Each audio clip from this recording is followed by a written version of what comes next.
Oi pessoal, tudo bom? Eu sou a professora Milene, professora de língua portuguesa e estou hoje aqui para darmos continuidade aos nossos estudos literários. Bom, hoje nós vamos falar de uma obra, extremamente importante, mesmo porque ela continua em grandes vestibulares, que é uma obra do nosso querido Machado de Assis, chamado de Quincas Borba, 1891.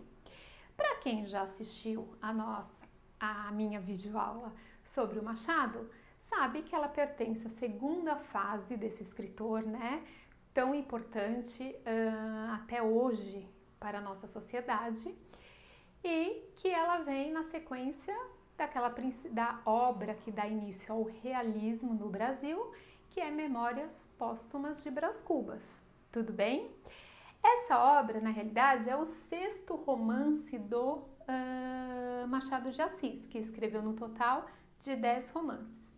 Foi publicada também em folhetins, então a gente, não podemos nos esquecer que nós estamos trabalhando em períodos onde as obras eram posteriormente reunidas em romance, mas elas aparecem em folhetins. E ela começou a ser publicada no folhetim em 89, tá? Então foi 89, 90, 91, na revista chamada A Estação, tá? E depois foi reunido nesse grande romance. Bom, primeira coisa que nós temos aqui. O que nós devemos pensar é que assim, quando a gente faz, pensando em folhetins, a gente pensa que o romance ele tem que ter uma certa afinidade com aquele leitor, né? Ele tem que fazer com que o leitor conversar com o leitor, fazer com que o leitor se sinta confortável, tal. E aqui já é o primeiro estranhamento dessa obra, né? Eu trouxe até um trechinho aqui para vocês. Olha como ele fala com esse leitor, tá? Esse narrador. Ele fala assim: é o que terias visto se lesses com pausas. Sim, desgraçado. Ele chama o leitor de desgraçado. Ele ofende um leitor dizendo, se você tivesse lido com uma certa pausa, com uma certa paciência, você não teria esse tipo de dúvida. Então aqui já mostra um autor, um narrador indiferente com relação aos sentimentos humanos.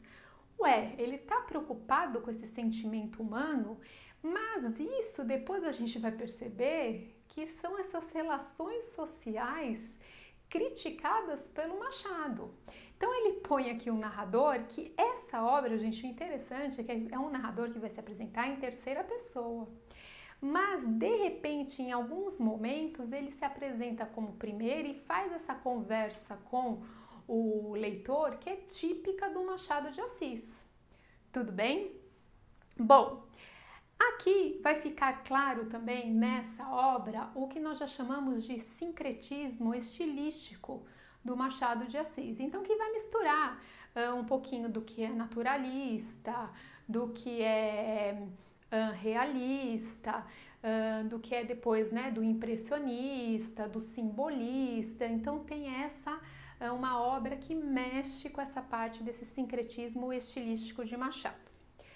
Bom, o mais interessante é o seguinte, que esse personagem Quincas Borba, ele aparece no primeiro romance dessa fase de Machado de Assis, que é o Memórias Póstumas. Então, lá em 1881, 10 anos antes, no Memória Póstuma, aparece o Quincas Borba, né? E aí já chegaram a questionar o que o Machado, ele é uma continuação, você está dando continuidade? Ele fala, não, na verdade foi um personagem que ele já apareceu numa obra, mas que aqui segue numa obra diferente. Lembrando, tá? Então, assim, onde aparece o Quincas Borba na Memórias Póstumas? Ele aparece em diversos capítulos.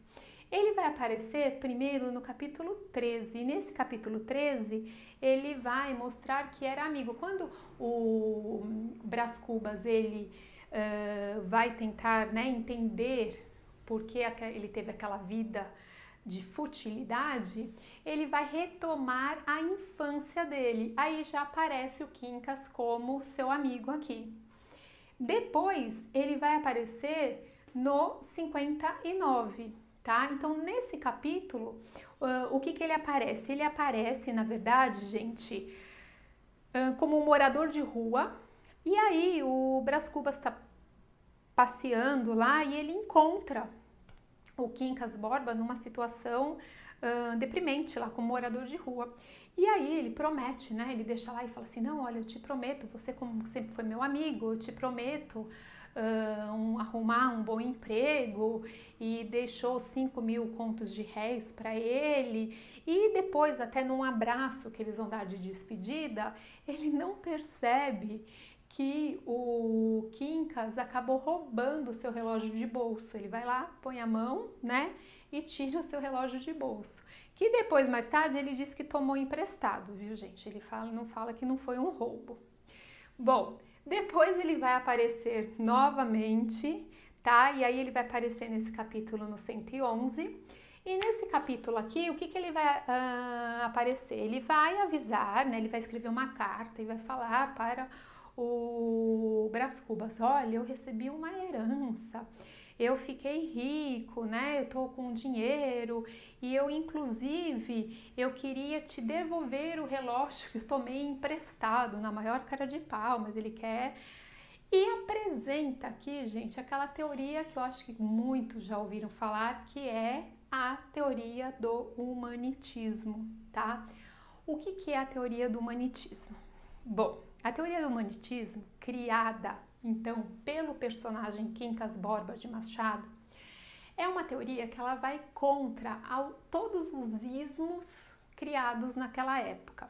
Então, o positivismo, o cientificismo, então ele tem uma visão diferente. O que ele fala? Que ele tem desprezo pelos valores institucionalizados, de falar que aquilo de fato é certo, tá? Então, o que acontece? Ele explica de diferentes maneiras. A explicação geral é a seguinte. Ele fala que tinham 2 aldeias, tá? E que essas aldeias precisavam atravessar aquele rio, né? Passar para o outro lado para conseguirem sobreviver. E tinha no meio um campo de batatas. E que essas batatas não eram suficientes para essas 2 tribos. Então, o que ele fala? Que o importante aqui não era pegar as batatas e dividir essas batatas, que seria, né, qualquer visão dos ismos da época, tudo bem? Ele fala o seguinte, não, precisa guerrear. E aí ele fala, aos vencedores, né, as batatas. Então, ele fala assim, aquele que ganhar vai ter as batatas, vai conseguir se alimentar e vai conseguir passar para esse outro lado. Então, vejam bem, é uma teoria que mostra que guerrear é importante, que ser egoísta é importante. Na realidade, é uma visão confortadora da sociedade. Porque ele fala assim ao mesmo tempo, todo mundo é egoísta, né? Então, em algumas passagens ele fala assim, as pessoas são de fato egoístas. Então, é como ele lógico, né, gente? Isso aqui é uma teoria que ele sabe que é uma teoria que não era, que não tinha nada a ver com os pensamentos da época, tudo bem, gente? Mas assim, é uma teoria criada por um dos personagens para criticar justamente por Machado, é aquilo lá, ó, vocês criam isso dessa determinada forma, mas vocês não agem dessa maneira, né? Então isso é feito dessa forma, mas será que a sociedade que tanto Machado critica, essas relações humanas, essas relações sociais, de fato é assim que acontece? Ou as pessoas continuam sendo egoístas, as pessoas continuam pensando só nelas, né? Então, é algo para vir para mexer mesmo, né? Para questionar o que existia. E depois, quando ele aparece de novo, lá quase no final da obra, ele fala, ele já aparece para mostrar, né, que ele tá louco, porque ele enlouquece, ele adoece e morre. Então, olha como esse personagem ele aparece aqui na Memórias Póstumas. Ele vai aparecendo em diversos capítulos. E aí, depois disso, foi que Machado criou a obra Quincas Borba. Deu para entender esse comecinho? Então vamos lá, um print e aí eu vou começar a resumir a obra para vocês.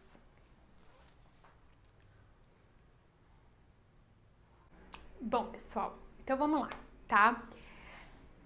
Essa é uma história, é um romance que ele tem 3 eixos aqui importantes. Ele vai falar de amor, ele vai falar de loucura e vai falar de ambição, tudo bem? Então vamos lá. Embora receba o nome de Quincas Borba, a obra ela não gira em torno do Quincas Borba, tá?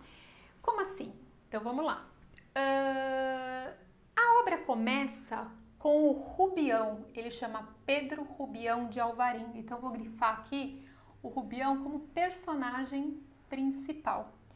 E ele começa numa fala que diz o seguinte, ó gente, que eu era há um ano professor, que agora capitalista. Se Mana Piedade tem casado com Quincas, apenas me daria uma esperança colateral. Não casou, ambos morreram. Então a gente já sabe que o quê? Tá? Então nós temos uma história com Rubião como personagem principal, Quincas Borba morto, né? E a Mana Piedade, que é a irmã do Rubião, também morta. E aí, o Machado, né? Com as suas características marcantes, o que que acontece? Ele vai fazer e vai trabalhar com o que nós chamamos de in media res, que é no meio das coisas. Presta atenção, isso é muito importante. Então essa obra, ela começa no meio.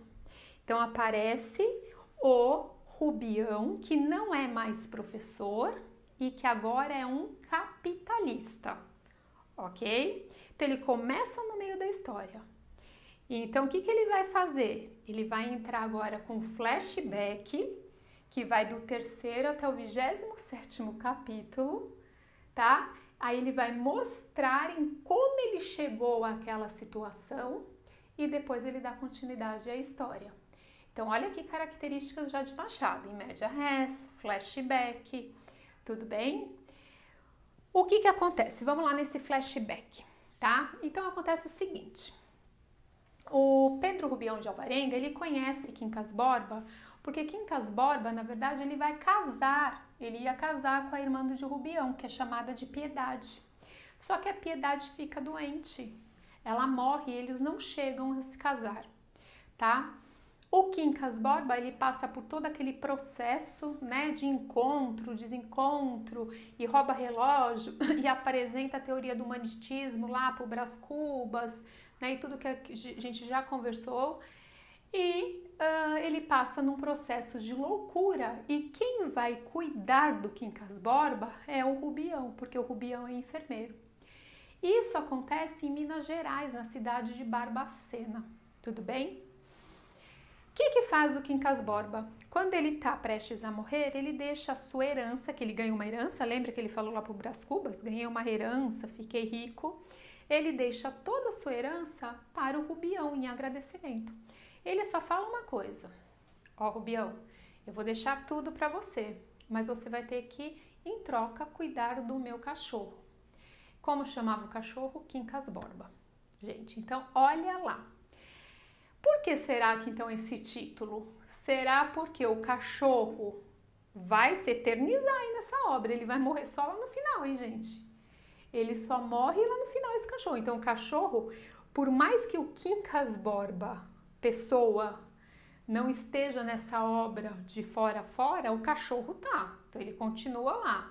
Então a alma dele tá por lá, tá? E depois vocês vão perceber que o Rubião, ele vai ao herdar essa herança, ele vai herdar toda essa desgraça e vai chegar nessa mesma loucura do Quincas Borba. Então, por isso que tem essa ligação aí com esse nome, com o título, tudo bem? Bom, o que acontece? Ele fica rico, né? E aí ele fala, vou para o Rio de Janeiro, vou lá para a capital. E quando ele está no trem, indo, né, para a capital, ele conhece um casal muito do safado, que é o Cristiano Palha e a Sofia. Ele conhece no trem esse casal. E com toda a ingenuidade dele, ele acaba contando para esse casal, olha, tô indo para o Rio, fiquei muito rico, tenho uma herança de um amigo, blá blá blá. Só que é um casal de trapaceiros, gente. Aí entra essa ideia da ambição, tá? É um casal assim que ele vai crescer os olhos com relação a essa herança. Tudo bem? Então eles vão acabar o quê? Se aproximando do Rubião, na verdade, por total interesse, certo? E aí, o que acontece? A narrativa, só retomando, lembram? Por que ele fala assim? Ele era professor quando ele estava, né? Antigamente ele era professor, ele era um enfermeiro, agora ele herdou, ele é o capitalista, ele tá rico, tá? Aí ele falou, se a minha irmã tivesse casado com ele, eu não teria herdado nada, tá? Ambos morreram. Aí mostra, gente, até a ambição dele mesmo. Então é o reflexo daquela sociedade capitalista e burguesa que o Machado tanto criticava.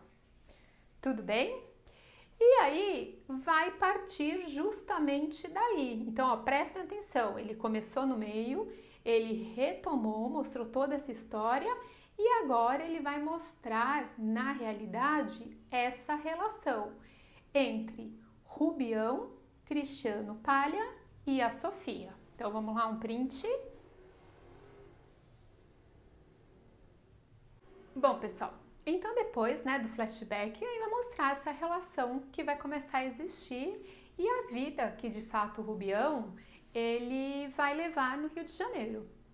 Então, assim, vai começar a mostrar, na verdade, seu declínio, né? Então, as pessoas interessadas no seu dinheiro, tanto que o Palha vai abusar de uma forma, assim, absurda dele, sem nem que ele perceba. Então, faz com que ele crie uma sociedade, né, juntos, e aí vai tirando todo o dinheiro dele. Como que ele vai fazendo isso, gente? Primeiro, por essa ingenuidade que a gente pode dizer do Rubião. Segundo, porque ele percebe logo de cara, e aí que está todo o problema, e aqui está outra temática, que é o amor, que o Rubião, ele se apaixona pela Sofia, pela mulher do Palha. E o Palha é tão indecente que ele faz uso disso. Ele manda entregar uma caixa, né, uma cesta de morangos com um bilhete insinuante aí, assinado pela Sofia, mas que ele próprio escreveu. Então, como se ele estivesse fazendo uso da sua mulher para poder ir lá e na sua ambição e conseguindo tirar do Rubião tudo aquilo que ele quer, tá? A Sofia é uma outra mulher de Machado, então vejam só. Nós já falamos da Virgília, do Memórias Póstumas de Brás Cubas, já falamos da Capitu, né, do Dom Casmurro. E aqui nós temos um grande crítico literário, professor literário, que é Alfredo Bossi, que ele fala assim, né, a Sofia está longe de ser um caráter nobre. Ela não tem caráter nobre, mas pertence àquela galeria interessante de mulheres fortes e sedutora de Machado. Então, que são características marcantes nas mulheres de Machado. Por que ela está longe desse caráter nobre? Porque ela só não trai, tá, o marido com o Rubião porque ela não tem interesse físico no Rubião, tá? Então, porque se ela tivesse tido algum tipo de interesse físico, ela teria traído, ela não teria problema nenhum com relação a isso. Então, ela tá longe, né, de mostrar de fato ela ter um tipo de caráter, tá? Mas ela é sedutora, tá? Ela é interessante. E eles vão fazendo proveito disso, tudo bem? E nesse processo todo de ir perdendo o seu dinheiro e as pessoas se aproximando, nós temos aqui um outro personagem que é um deputado e jornalista, que é o Camacho, e que ele é um homem da política e que ele precisava de alguém para, né, ser um investidor dele. E ele vai fazer uso de quem? Do Rubião. E as pessoas vão pouco a pouco tirando, né?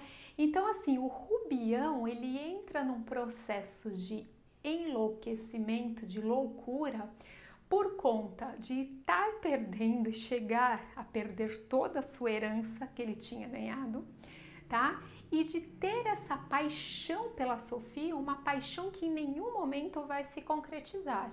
Ele imagina milhares de coisas, tá? Ele acha, lógico, ela vai fazendo uso, né, disso para que o Palha vai, né, consiga ir tirando tudo que ele quer.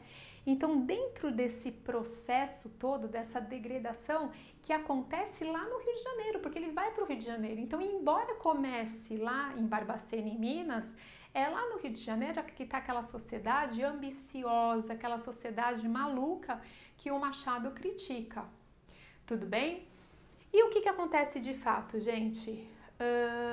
Ele vai enlouquecer, ele vai achar que ele é o Napoleão III. Quem é Napoleão III? Ele é sobrinho do Napoleão Bonaparte. E aí, gente, aqui essa menção ao Napoleão III é até algo que a gente pode falar de sincrônico mesmo, porque foi algo que estava acontecendo naquele momento. Então foi o reinado dele, do Napoleão III, na França. Então, como se fosse algo na mesma época da narrativa, tá? De sincronia, por isso que essa menção. Mas ele chega ao pé da loucura quando a gente fala e cita o Quincas Borba. Então, o Rubião, ele fica tão louco quanto o Quincas. O Quincas, quando ele enlouqueceu, ele jurava que ele era o Santo Agostinho. E olha que interessante, gente, na aula de Machado, nós falamos que o Santo Agostinho era o santo de devoção do Machado de Assis. Era o único santo que ele acreditava e era devoto. Então o Quincas, ele ficou louco achando que era o Santo Agostinho. O Rubião fica louco achando que é o Napoleão III. Percebam isso? E aí o que acontece? Ele vai, as pessoas que estão em volta dele, né, começam a estranhar o seu comportamento, né, e tudo que acontece, e o cachorro do lado dele sempre. E o que o Palha faz? Acabam internando numa casa de saúde. O que ele faz, né? Ele foge dessa casa de saúde, ele e o cachorro, e acaba voltando para Barbacena, Minas Gerais. E é lá que ele morre, louco, tá? Ele morre em situação de indigente louco. Pouco tempo depois morre o cachorro. Vocês estão vendo a relação? Então, o que acontece aqui? Ele herda algo do Quincas, e o que ele herdou do Quincas, ele não herdou só essa parte financeira. Ele herda o que foi o Quincas de fato. Ele herdou a loucura, ele herdou, né? Ele acabou morrendo da mesma maneira, na mesma situação louca que morreu o Quincas. Tudo bem?